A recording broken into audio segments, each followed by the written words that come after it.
Prinsip-prinsip manajemen kurikulum. Terdapat 5 prinsip yang harus diperhatikan dalam melaksanakan manajemen kurikulum. Prinsip yang pertama, produktivitas. Hasil yang akan diperoleh dalam kegiatan kurikulum merupakan aspek yang harus dipertimbangkan dalam manajemen kurikulum.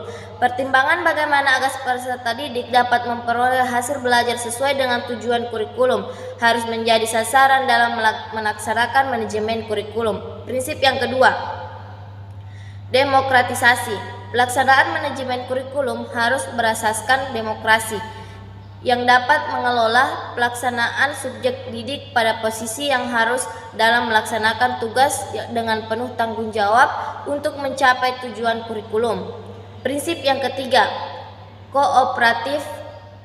Untuk memperoleh hasil yang diharapkan dalam kegiatan manajemen kurikulum, perlu adanya kerjasama dan yang positif dari berbagai pihak yang terlibat.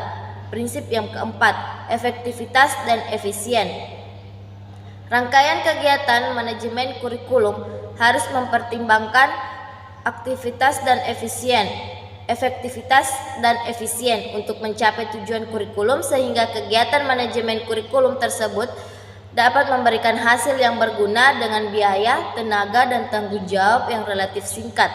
Prinsip yang kelima, mengarahkan visi misi dan tujuan yang ditetapkan dalam kurikulum. Proses manajemen kurikulum harus dapat memperkuat mengarahkan visi misi dan tujuan kurikulum.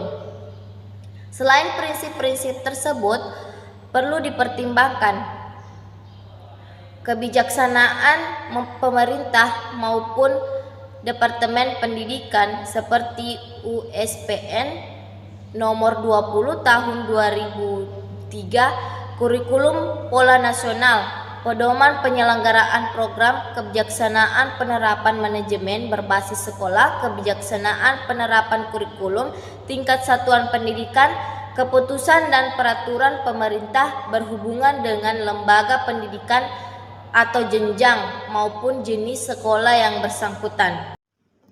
Fungsi manajemen kurikulum. Ada beberapa fungsi dari manajemen kurikulum, diantaranya bagian A, meningkatkan efisiensi pemanfaatan sumber daya kurikulum.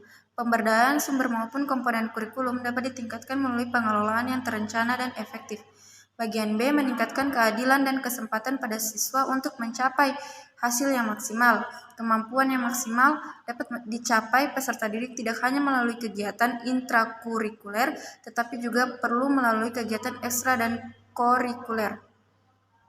Bagian C, meningkatkan relevansi dan efektivitas pembelajaran sesuai dengan kebutuhan peserta didik maupun lingkungan. Kurikulum yang dikelola secara efektif dapat memberikan kesempatan dan hasil yang relevan. Bagian D, meningkatkan efektivitas kinerja guru maupun aktivitas siswa dalam mencapai tujuan pembelajaran. Pengelolaan kurikulum yang profesional, efektif, dan terpadu dapat memberikan motivasi kepada kinerja guru maupun aktivitas siswa dalam belajar. Bagian E, meningkatkan efisiensi dan aktivitas proses belajar mengajar. Dipantau dalam rangka melihat konsistensi antara desain yang telah direncanakan dengan pelaksanaan pembelajaran. Ketidaksesuaian antara desain dengan implementasi dapat dihadirkan, meningkatkan partisipasi masyarakat untuk membantu mengembangkan kurikulum. Kurikulum yang dikelola secara profesional akan melibatkan masyarakat, khususnya dalam mengisi bahan ajar atau sumber belajar, perlu disesuaikan dengan ciri khas dengan kebutuhan pembangunan daerah setempat.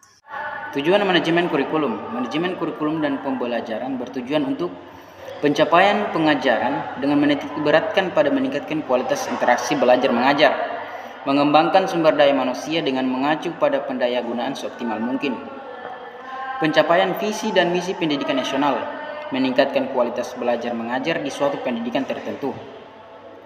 Menurut Hamid Hasan mengemukakan bahwa tujuan dasar kurikulum dapat ditinjau dalam 4 dimensi.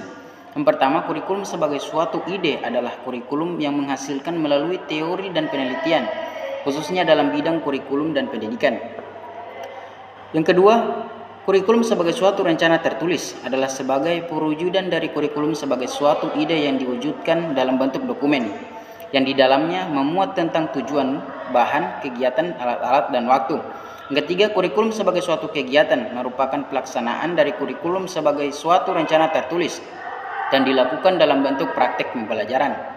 Yang keempat, kurikulum sebagai suatu hasil merupakan konsekuensi dari kurikulum sebagai suatu kegiatan dalam bentuk ketercapaian tujuan kurikulum, yakni tercapainya perubahan perilaku atau kemampuan tertentu dari para peserta didik. Berdasarkan uraian tersebut, bisa disimpulkan bahwa kurikulum merupakan dokumen perencanaan yang mencakup tujuan yang harus diraih, isi dan pengalaman belajar yang harus diperoleh siswa, strategi dan cara yang dapat dikembangkan, evaluasi yang direncanakan untuk mengumpulkan informasi mengenai pencapaian tujuan, menerapkan dari isi dokumen yang dirancang dalam bentuk nyata.